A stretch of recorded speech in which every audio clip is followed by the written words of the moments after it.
Welcome back to Hardware Unboxed. I am back yet again. I have had a little bit of sleep since you would have seen my 5600X review. So that's been a bit full on, but we've got that done now. And of course, we've jumped headfirst into other Zen 3 related things. I've started some memory testing, a bit of IPC investigation.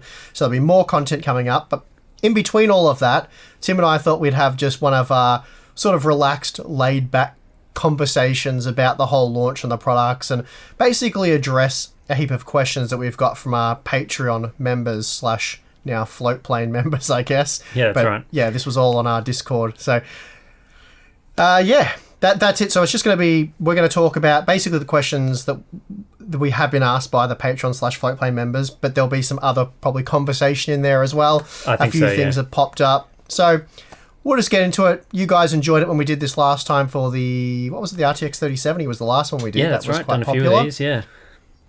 So anyway, before I waffle on any more, let's get into it. Let's go. All right, first question here. What price do you think the 5800X will settle to in about 6 months when the buyers settle into the price to performance approach? Interesting discussion, because you found that the 5800X was sort of the worst value of the products, didn't you? So, interesting question. Yeah, obviously it's a what do you think type thing, so a crystal ball type question. I can't remember what I said in my review, but it needs to be priced a maximum of $400 really to make sense in the current market. 6 months down the track, it depends on what changes there. If Intel makes any adjustments, seems unlikely. Yeah, it's hard to say. It really is, because we also need a 5700X. Yeah, that's exactly what I was going to say. 5700X, what's happening there? That's right. So we're looking at about $300-ish for the 3700X. It's obviously MSRP was $330.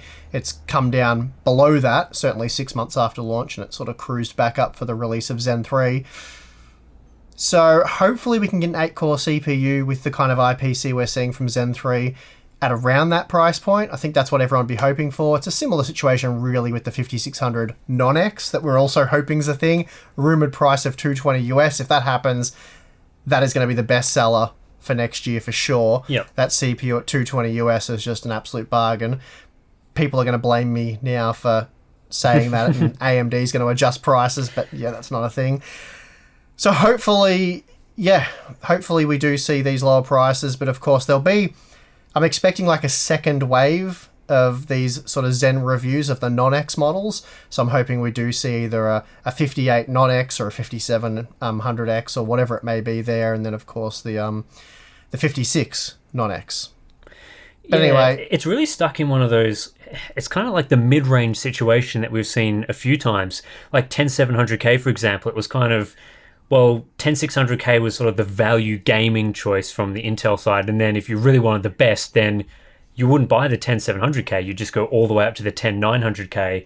And you're getting a very similar thing here, because it's not really like a lot of creators, I guess, would choose a 5800X type product. Because if you're going all out on productivity, then you just go right up to 5900X or something like that. So it really is stuck in that very difficult position.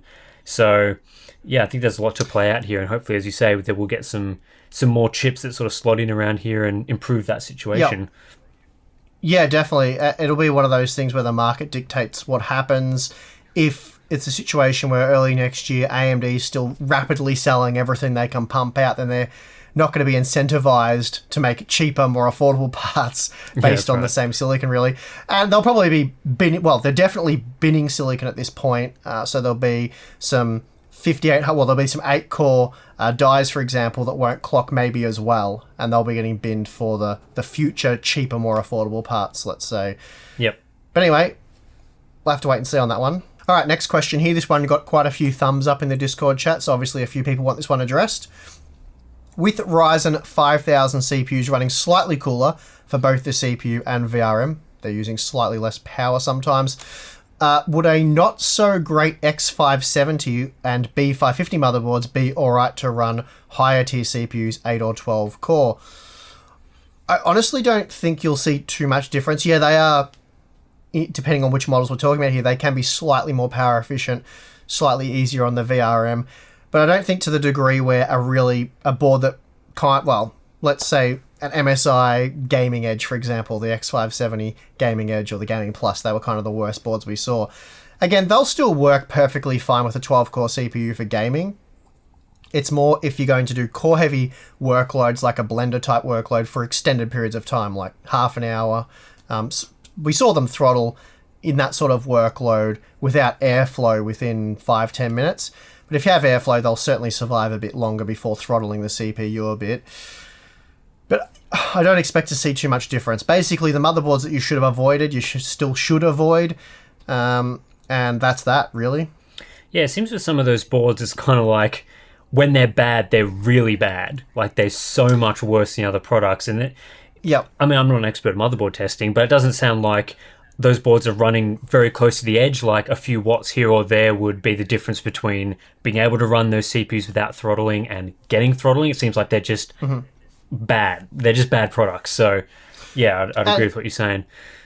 To be fair, there really aren't many boards here we're talking about. There's that's right. About 3 maybe X570 motherboards. Unfortunately, they all came from MSI. MSI has refreshed some of those boards now, which has addressed those problems.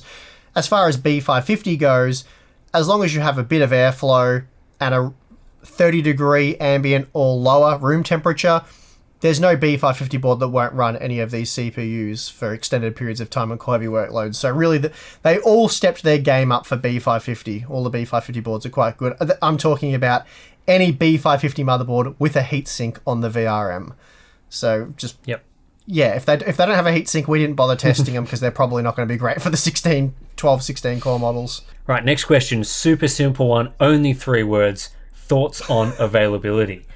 They're my kind of questions. I love the short ones. It's an interesting one because I think we've seen some commentary sort of comparing the Zen 3 launch to the RTX 3000 series launch, which I think has been sort of that was the talking point going into this. You know, will it be as bad as the NVIDIA launch? And it seems pretty clear from user reports, from what we're hearing from retailers as well, that availability is significantly better. Like, it did not sell out in 1 second like the RTX 3080, but it sounded like in a lot of regions, actually, you could buy chips hours after the launch, especially for stuff like the 5600X, which was pretty good to see. Yep. Yeah, so the 5600X, from all reports I've heard, thousands of those available for order. Individual retailers. So plenty of 5600X CPUs. I think the 5800X, not too bad. And then as you get to sort of the 5900X, which it seemed like that was a CPU AMD was pushing, but not quite as good availability at this point in time for that one. And then the 5950X, limited availability there. No real surprises though, because like the 3950X, that had really bad availability for a while, was it something like 2 months from memory? Very and then in demand. It just, all of a sudden, then it was just, you can buy one now, and the supply caught up with the demand, basically. Yeah, that's right. And we're going to see that again here. So, I think the default sort of reaction from buyers these days is to lose their minds and scream paper launch from the rooftops. But basically, whenever a new exciting product launches that claims something crazy like a 19% IPC improvement or whatever it may be, they're going to sell out. Like, they're just going to sell out on day one at some point. And I mean, as you say, it didn't necessarily sell out everywhere, but it did in certain places. Retailers may be underordered because they didn't know that the demand would be so high. We've said this, I don't know how many times at this point. You've really got to look 1 to 2 weeks down the track. If you get 2 weeks and it's still really hard to buy, then perhaps there is some kind of supply issue. But yeah, generally speaking, I expect in 2 weeks' time you'll be able to buy at least like the 5900X, the 5800X, and the 5600X pretty easily. Not sure about the 5950X because, as I said, the 3950X was at least a month, if not 2 months before that was easy to purchase sort of anywhere. And I think with RDNA 2, supply will possibly be worse. That's certainly what the reports sound like. But again, I know it's going to happen anyway. People are going to lose their minds on day one, paper launch, all that sort of stuff. Give it a couple of weeks, and once the crazy, overwhelming demand cools off or people start to get their orders fulfilled, then hopefully it won't be like what we see with the RTX 3080. But maybe it will. Yeah, it's really about restocking. That's right. We generally call it a month after launch. I think that's a a reasonable amount of time for them to get things sorted out and work out how strong the demand is and then meet that. Yep. All right, next question is, and I'm pretty sure Steve will know the answer to this one, is there a new memory sweet spot for Zen 3? Have there been real improvements to FCLK tuning, able to get, say, DDR4 4000 to run 1-to-1? Again, got a couple of thumbs up on that one, so interested to hear your thoughts on that. Well, I've started doing a bit of tinkering, as I alluded to at the beginning of this video, doing a bit of memory testing and whatnot. The FCLK 2 GHz, 2000 MHz, not a thing on any of my CPUs, at least on the X570 Godlike. I know AMD's hinted at that being possible. It hasn't been for me yet. So if you leave the FCLK at 1.9 GHz and put the DDR up to 4000, no real improvements there. So it seems, based on my preliminary testing, that the sweet spot is for Zen 3 is the same as Zen 2. So you're looking at like 3800. Basically, that 1900 megahertz FCLK seems like it's much more achievable, at least with Zen 3.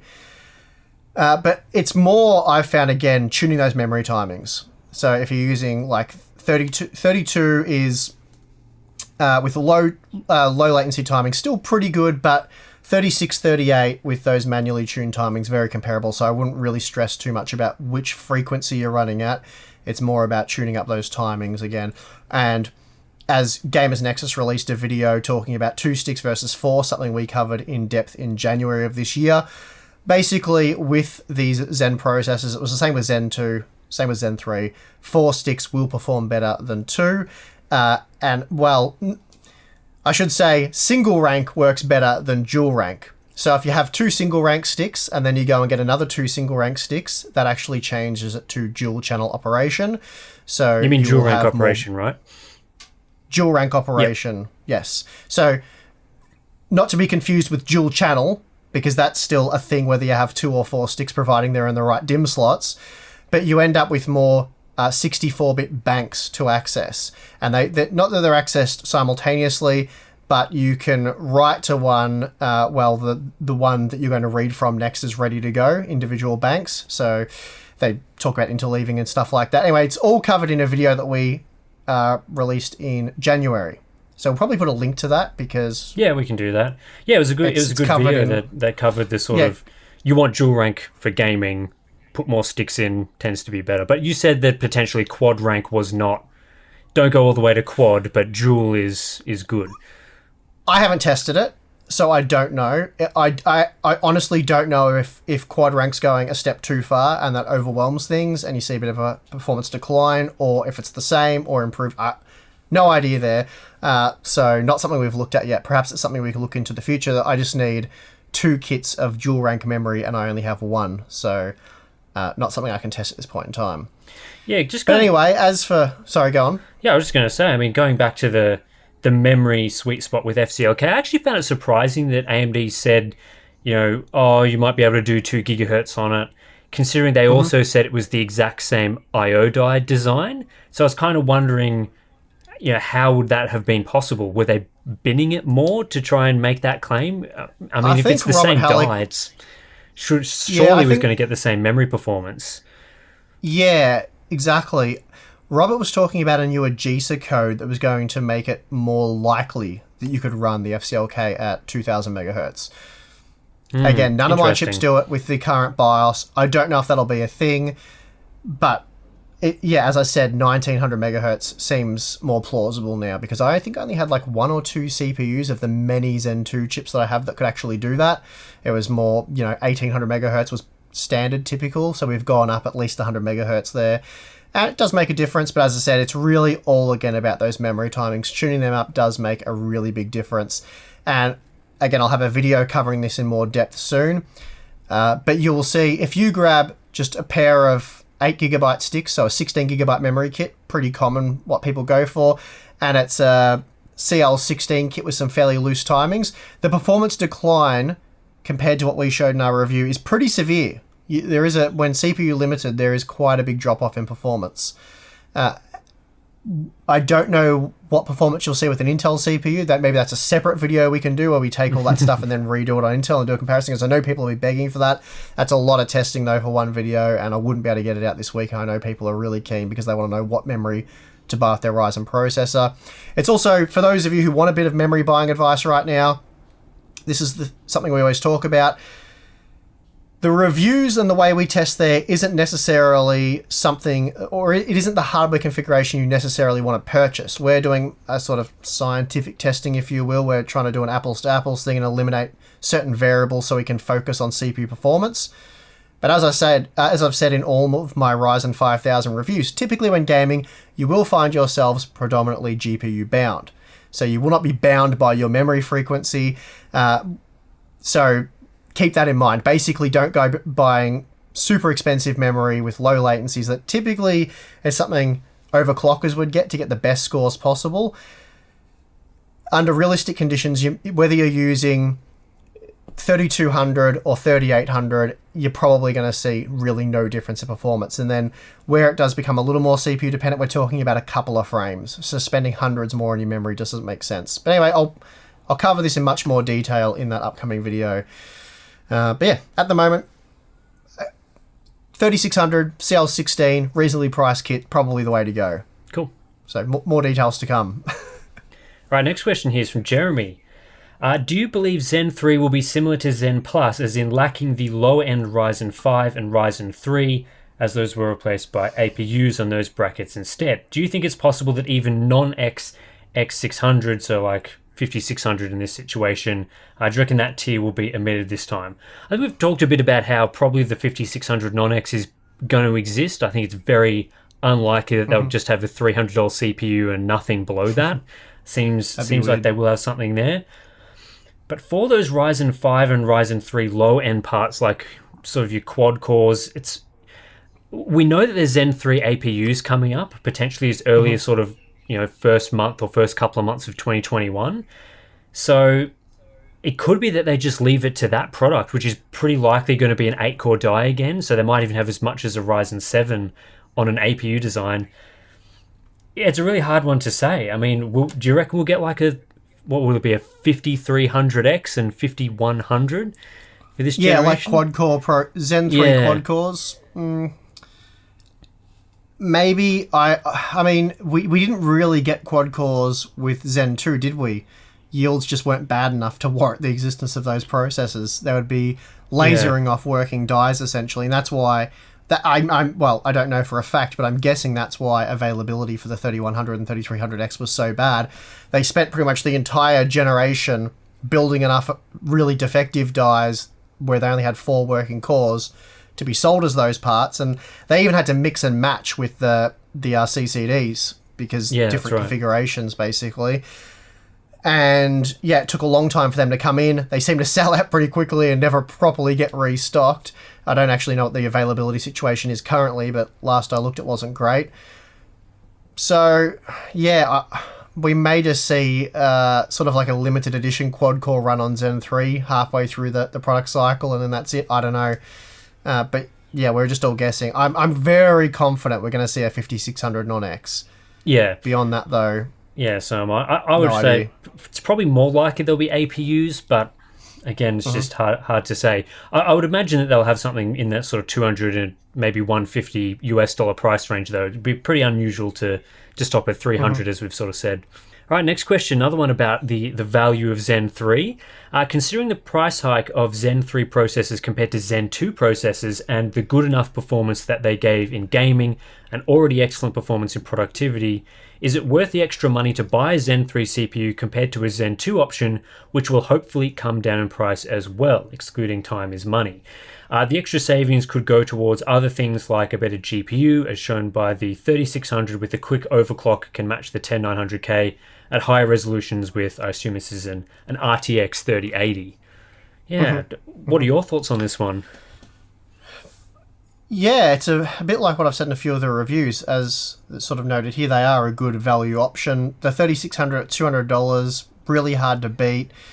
The advantage of getting that over something like Intel's 10400F is the fact that you are on the AM4 platform and you do have the option to upgrade to a Zen 3 CPU with higher IPC or higher IPC and more cores.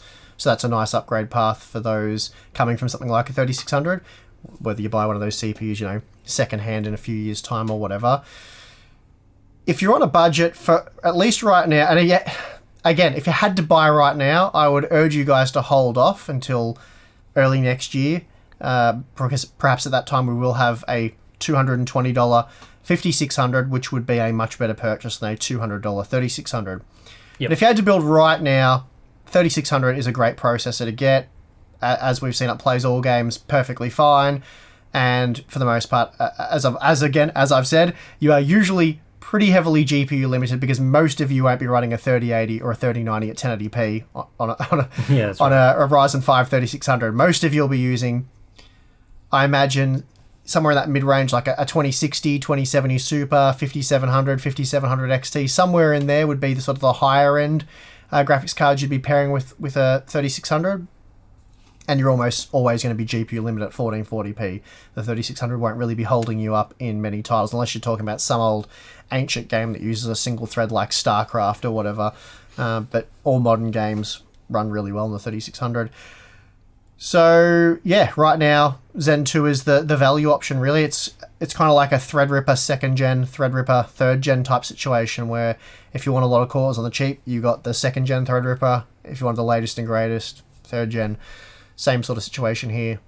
Yeah, I guess it depends how far Zen 2 falls in the next couple of months. Like, if you could pick up a 3600 for $150 in the next couple of months, that's going to be like a pretty good deal. And if that's sure, nearly $100 less than even a 5600 non-X, if that part exists, that is a significant amount of money that could go towards like moving just one tier up in a GPU purchase. So.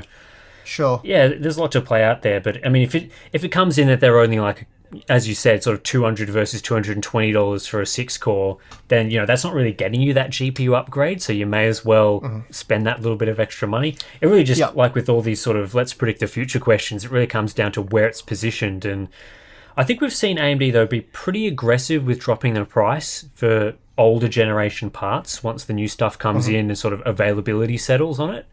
So it wouldn't surprise me if Zen 2 still is quite a good value buy, into next year if they continue to stock them.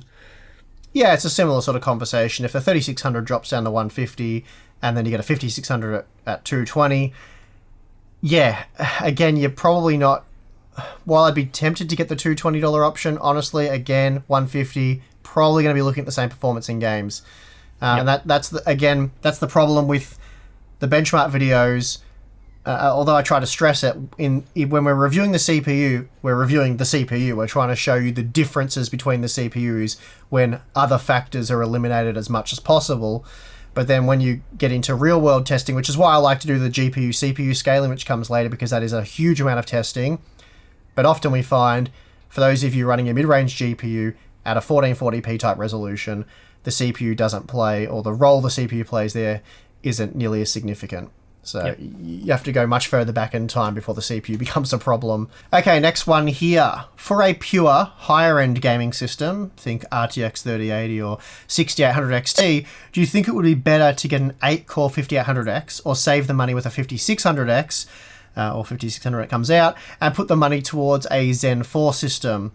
So, DDR5 upgrade and all that sort of stuff. So that's basically the question.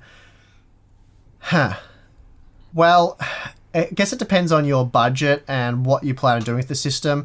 If you're someone who, let's say you have two screens. This argument's been coming up a bit lately. If you have two screens open and for some reason you insist on trying to watch a YouTube video while you're playing a game, I couldn't imagine doing that because I usually play competitive games. But even the storytelling games you play, wouldn't that be a bizarre situation? Yeah, it's too distracting. Don't do it. Maybe with Flight Simulator or something like that, but aside from that, not really. Okay. Yeah, that might make sense, that sort of game. But anyway, let's say you're a weirdo that does that. Mass unsubs, you calling these people weirdos. All the people that don't get sarcasm or jokes, they're just mass exodus. Yep.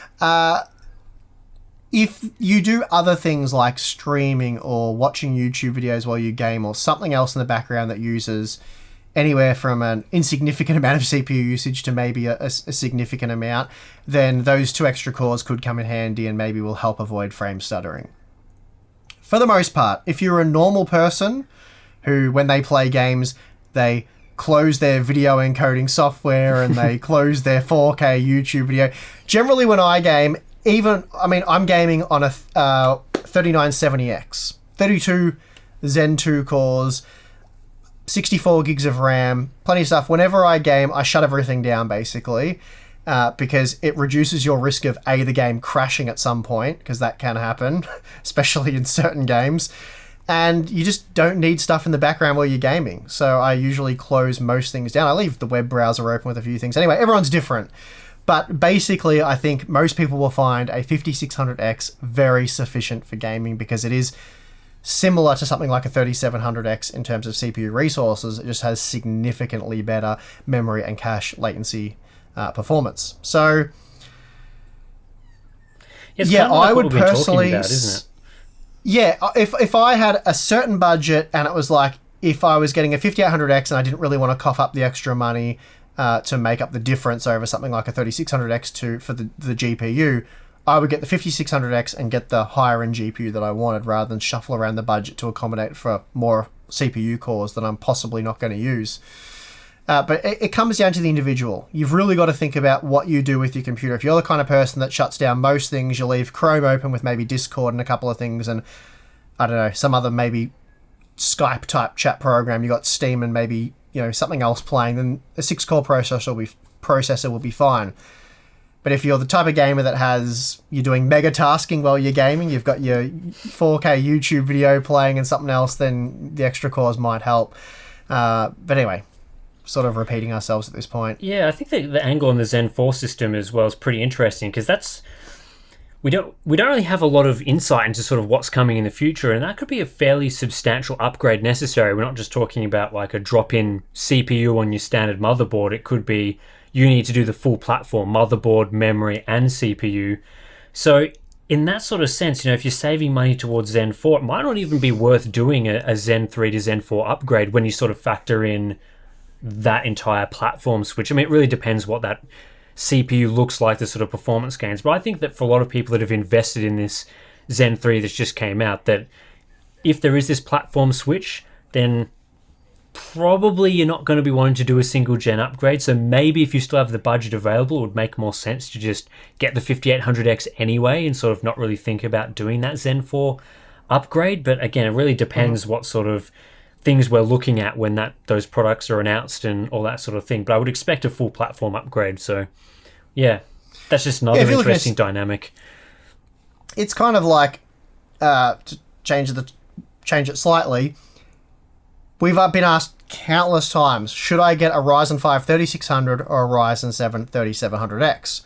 And we've often said, if you're on a budget, the 3600 can't be beat. It's usually been it was like $165 when we were saying this.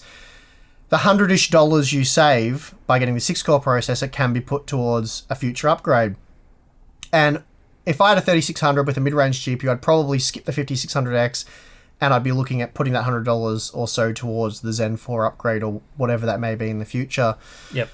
So, yeah, saving the money can make a difference if you are able to save money and put that money away for a future upgrade, rather than waste the extra $100 on cores that you probably aren't going to use. All right, next question is, despite your thoughts on saying the 5800X is one of the poorer value products in the current Zen 3 lineup, do you think AMD may have gone a little too far in trying to increase their average selling price throughout their whole lineup? I personally feel that had AMD kept pricing similar with the 5600X and the 5800X, but gone a little higher with the 5900X and the 5950X, the situation wouldn't be as debatable as where it stands at the moment. So I'm really interested to hear your thoughts on it. I'll just give a couple of my thoughts on this first. I think the 5600X is enough of a compelling product that they can kind of get away with selling it at $300, especially when you sort of look at the Intel lineup and the rest of the market, beating or at the very least competing with a 10600K and often higher end products makes it, well, they can just sell it for that price. That's perfectly fine. I do agree the 5800X is probably a little too expensive given what it's offering. And then, I think if they increased the price or kept that price increase, what we've got now for those higher tier parts, probably wouldn't be too much of a concern, given they're more sort of your creator focused products where those people are more willing to spend more money and not necessarily, the difference between $750 and $800 isn't that significant for them. But those are just my thoughts. I'm interested to hear what you have to say on this one. Yeah, I pretty much agree with all of that. I don't think increasing the price of the higher end parts would have been a smart play. I mean, they've obviously increased them by $50, but increasing them further, yeah, I don't think that would have been the way to go, to be honest with you. The 5900X, there's no real competition for that part, so they can charge a premium, but they are charging a premium. Yep. And then the 5900X, that's really got to compete with the 10900K, and had that been any more expensive, then it wouldn't have been as compelling. It's still pretty hard to make an argument for buying the Intel processor given the much higher power consumption when not TDP limited, the lack of PCI Express 4.0, all that kind of stuff does make it harder to recommend the Intel CPU. But I think, if you end up in a situation where Intel then becomes the value offering, it's just role reversal, basically, from what we saw with Zen 2. And I don't think that's what people want to see, and that's not really a great look for AMD. The second they become very competitive, they just go and do an Intel, which I don't believe they've done at this point. I know people are claiming they have, but I don't think they have. And yeah, I mean, it's just a market thing, isn't it? They've released these CPUs; they seem to be selling extremely well. Yeah. So right. I think they've probably nailed it, and hopefully sales do slow down though. So they look to relaunch Zen 3 with the non-X models. Hopefully that happens before long, but we'll have to wait and see. Yeah, and I think, it's never great to see like a $50 price increase on a budget or sort of more mid-range part like a 5600X. Would have been great if that was still $250. Again, if there's a 5600 non-X, then that could smooth out that situation a bit. But personally, I think that the 5950X being that sort of, as you say, there's no competition for it. Like, it's just in a realm of its own. The fact that they're only charging $800 for it when they could have done like an NVIDIA Titan thing and said, all right, well, our 5900X is a $550 or $600 CPU, whatever. And then, 5950X, yeah, that's $1,200. Like, because it's sort of... It would have left a bad taste. It would have left a bad taste. But that's sort of what a monopoly situation can do when you've got a part that can do everything. Like, you can do Titan type stuff. So I think the fact that they only increased it by $50 is pretty reasonable. But again, it really depends. I mean, $50 for a $750 part is a way different percentage than $50 on a $250 part. So, yeah, look, if it was $1,000, it would have been the 5950 XE. Yeah, it would have been the extreme edition, and then they would have been very much like Intel. So I'm glad they didn't try and get away with that. All right, next question is: with performance like this, what are your expectations for Threadripper 5000 series? Can the X299 platform go to the bargain bin at Kmart, or will Intel continue to flog a dead horse? Isn't it already in the bargain bin at Kmart, sort of? Intel's settled into flogging that dead horse. They're going to keep doing that for a while. They don't really have too much choice, unfortunately. Yep. But yeah, Threadripper 5000 series is going to be brutal. Yeah, it's going to be a beast. Brutal. We were just talking about pricing a moment ago. I have no idea what sort of pricing adjustment we're going to be looking at there, because 3rd gen Threadripper was already a bit extreme.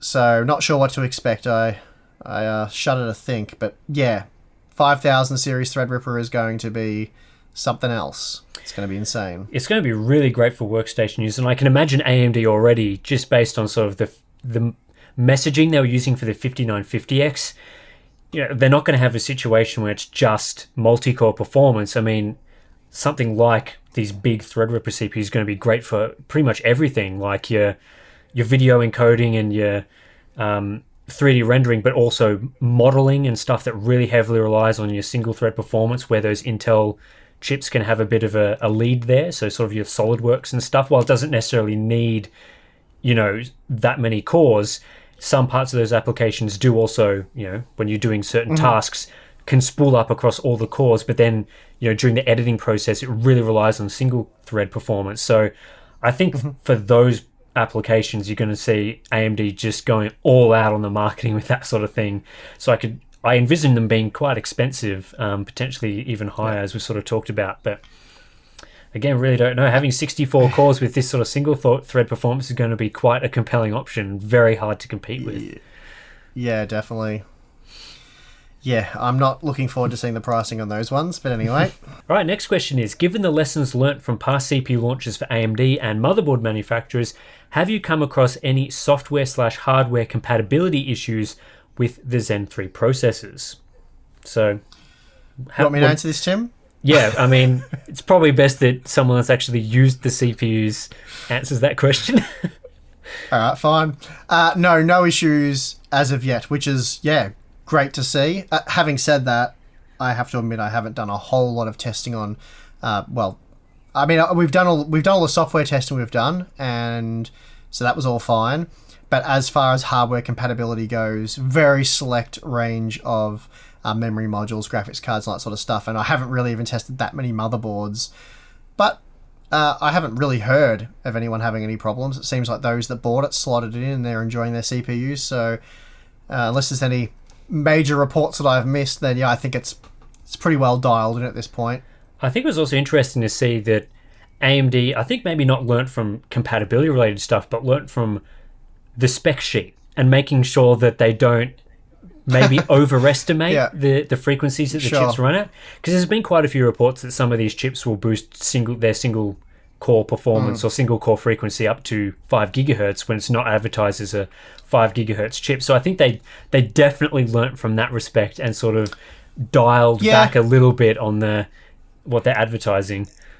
I think that's right as well. Having said that, I don't think that they overestimated on the spec sheet what the CPUs could do. It was just a bug in the AGESA code that they ironed out, and then it was no longer a problem, and people got their 25, 50 megahertz back. Yeah, there were some boards that were like 150 megahertz down or whatever, but they were clearly buggy boards. But anyway, it all got sorted out before long, but it was a very minor teething issue that had no real impact on the performance shown in reviews or anything like that. Continuing on from sort of motherboard testing, the next question here is, have you tested any B450 motherboards with the 5000 series CPUs yet? No. I heard rumors that I think it was Gigabyte had BIOS support for Zen 3 on their B450 boards. I have no idea if that's true. I haven't actually looked into it yet because I haven't had a chance. But no, I haven't tested any B450 motherboards yet. I asked MSI if they had a BIOS I could try for their Max boards. Nothing as of yet, so they're still talking about early next year. Makes sense. So not sure if that's... Yeah, we'll see if that situation changes next month, but if not, it'll be the month after. So not too long to wait for those on B450 motherboards, but again, really, they're probably doing you a favour. I say this a lot when something's delayed, that they're probably doing you a favour, but if January comes around and you end up getting that 5600 for $220 US, it's going to be a lot better value CPU for you guys hanging on to your B450 motherboards. Anyway, we'll have to wait and see what happens there. All right, question here from Nick, who's a long-time supporter, one of the OGs, I think. Anyway, how does Ryzen 5000 handle games like Microsoft Flight Sim and Metro Exodus that even at 4K had a big performance deficit on Ryzen 3000 versus Intel CPUs? Well, they didn't at 4K. 4K, the performance was identical with an RTX 3080 and 3090. So maybe you're thinking of 1440p where there was a bit of a deficit. The answer is, I don't know, but I'm tipping a lot better. So I've promised, and it will happen soon. I'll probably get through this new Radeon launch cycle. Once that's done, I promise you guys I'll do like a 30-40 game benchmark comparing Ryzen 5000 CPUs with the Intel 10th gen CPUs. And there'll be some big GPU comparisons. The sort of stuff you often see from us. We do that after the launch cycle's over. Yeah, in the lighter periods of the year. In the lighter periods, I'll sit there and spend day and night benchmarking, and we'll get a heap of data, and we'll make those videos. So yeah, hopefully we can squeeze them in December. If not, it'll be early next year. But I'm aiming to do it the second I can, basically. Yep. So that's all I can really promise you. All right, next question. This is kind of an interesting one, a bit different to some of the value and motherboard related stuff we've just been talking about. So, back in the days of Phenom, some motherboard manufacturers used to offer BIOSes with the unlock cores option, potentially giving the user to run a 3-core processor with all its 4 cores if they were lucky enough to get a CPU where the core was just disabled and otherwise fully functional. Is there any reason why this isn't an option anymore other than manufacturers not implementing it? It sounds like something that should be possible given how the CPUs are built, at least according to what you've said in the 5800X review. So I guess part of the reason is that a lot of the time these days they actually laser like the parts, so they physically cut off that part of the CPU from being used. So even if you flashed like a different, I don't know how you do this, sort of like GPU board flashing where you flash a different BIOS on it, but you flash a different like chip BIOS or code or whatever, it just wouldn't work because they've been hardware altered.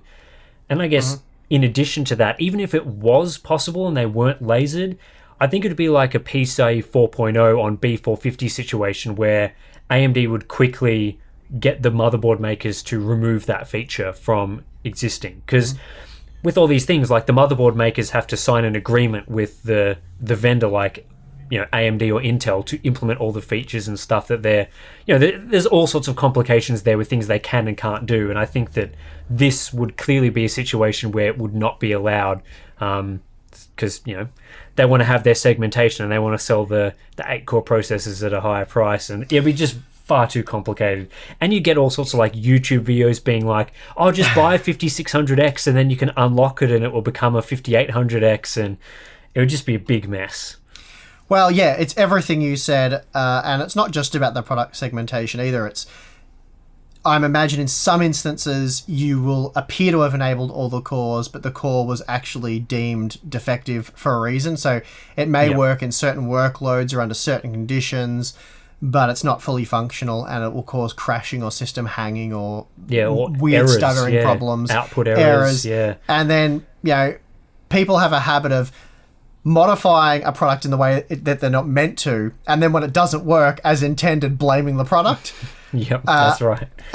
And even if they were aware that they'd modified the product and it wasn't behaving the way they wanted, then you get people RMAing CPUs because they didn't win the silicon lottery, let's say, and it just creates endless headaches. So that's just why they don't do it. Yeah, it makes it seem like it's a supported feature if it's in the motherboard settings, like sort of like your overclocking stuff, which, you know, it's not supported within warranty, but AMD's like, yep, okay, you're all good, we'll let you control those things. And then, obviously people understand the silicon lottery, but if you've put that sort of feature in, it's like, yep, we understand that some of these chips are going to be, you're going to get a good situation there. And I think the reality is that the binning process has probably come a long way since then as well. So you'd probably be a lot less likely to get a properly working chip if you did it. So yeah, plenty of reasons why they avoid that situation. All right, another question here. Have you seen any instances of the lower core parts outdoing the higher core parts in games where there is enough load for the cores to get loaded, leading to a lower frequency in the higher core parts, as reported by GN? Not 100% sure on that. Basically, I have seen the parts that are limited to a single CCD performing slightly better in very sensitive, latency-sensitive titles such as Far Cry New Dawn. Not sure how much of that is due to clock frequency. I imagine it's more the fact that all the cores are located within a single CCD. But that's really all I can say on that one. For the most part, the performance is very similar. Like we're talking very insignificant differences in test conditions that aren't necessarily super real world.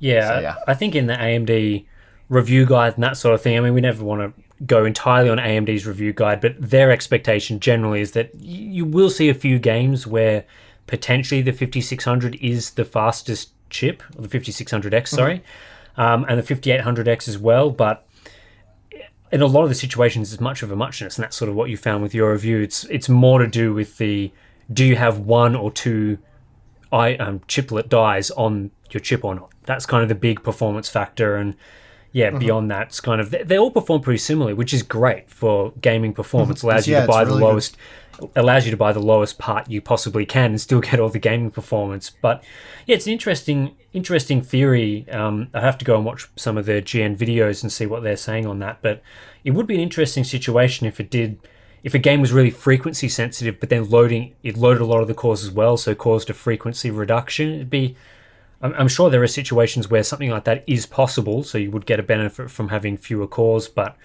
I guess that would be sort of offset by situations where the opposite would happen, like, you need the extra cores, or it needs this high single thread frequency, or whatever the situation is. So, Okay, last question here from Ibslice, who's a long-time supporter of Hardware Unboxed, and his question is, if I was to go from a 3900X to a 5800X, even though your video was a don't buy it, it's still better per dollar than the 3900X, and performance is above the 3900X. So he's saying the 5800X is faster and technically better value.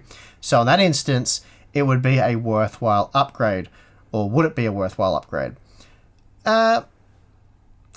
If you're just gaming, I mean, I guess I'd refer to sort of stuff I've already said, that in the case of Ibslice, I know he has a 2080 Ti and he targets 1440p gaming. Even with the 2080 Ti, really in most games, you're going to be more GPU limited than CPU limited. There will be a few instances where you'll see a small performance uplift, but it's not going... The performance or the cost per frame isn't going to equal out to what we show in our review, because you're not using a 3090 at 1080p. You're using a 2080 Ti at 1440p. So really, the upgrade there is going to be pretty insignificant. Yeah, some games will be a little bit faster. Most will be about the same. Not worth it. yeah. You're with a 3090, you are definitely better off waiting and seeing what we get with Zen 4.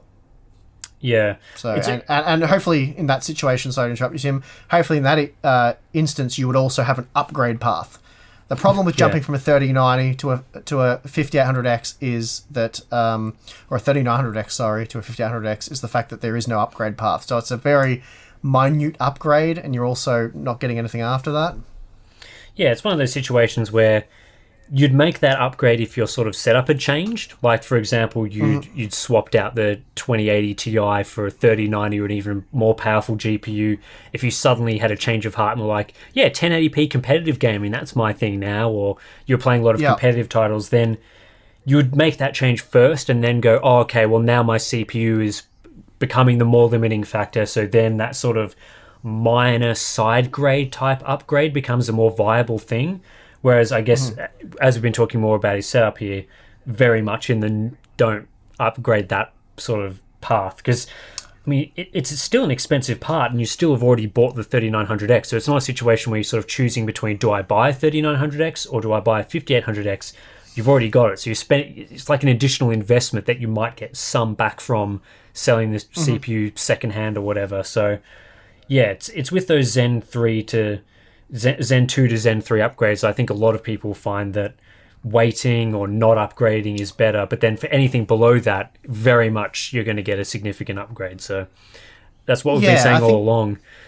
Yeah, I think you've nailed that one. Really, the only time it would make sense is if you've got a 3600 or lower, and as you say, your situation's change now, and you either want to do competitive type gaming or some sort of productivity task that can take advantage of the more cores, then going up to, in that instance, you'd probably still want to be jumping up quite significantly to like a 5900X, which is obviously a big difference in CPU price. But in the case of someone like Ibslice, who has a 2080 Ti, who targets 1440p, who isn't a competitive gamer, he plays sort of your Assassin's Creed, The Division 2, all those sort of games that you play as well, predominantly single-player games, then I would be sticking with the 3900X for sure. Yeah, I think we end up saying this pretty much with every generation. It's like, on the CPU side, your single generation upgrades is very rarely going to be worth it unless you're doing like a big tier change, like changing from buying Ryzen 5 to buying Ryzen 9 or something like that, where you can see an upgrade. But if you're buying within the same segment, it doesn't make a lot of sense for people to do those upgrades. Whereas I tend to say that it makes more sense to do like a single gen GPU upgrade a lot of the time, because you're going to get, I mean, recently you're not going to get significant gains, but previously, I mean, potentially you could get like a 20 or 30% gain in a single generation on the GPU front. So it makes a lot more sense to sort of save your money, not do a 3900 to 5800X upgrade and spend potentially 500 plus Australian dollars and put that towards a single gen GPU upgrade, and you get a pretty much better experience in games. So that tends to be what I think, at least. So yeah. Okay, that is going to do it for this random Ryzen 5000 series video. Hopefully you guys enjoyed the discussion and there was some good answers in there to your questions. As I said, soon I will have a memory-related Ryzen 5000 video followed by an IPC video. And then shortly after that, there may be some new Radeon GPUs that we'll have to look at as well. So, yeah, as usual, I'm flat out. Tim's just sitting back reviewing a monitor here and there, enjoying life.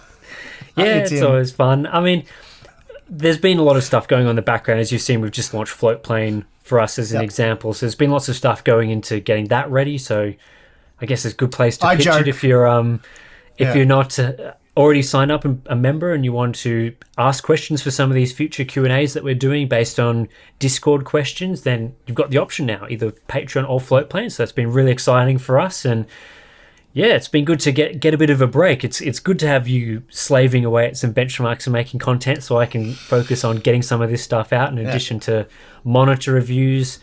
Tiger Lake, I've got Tiger Lake systems in finally, so we'll be able to do some updated Intel laptop stuff, which is good.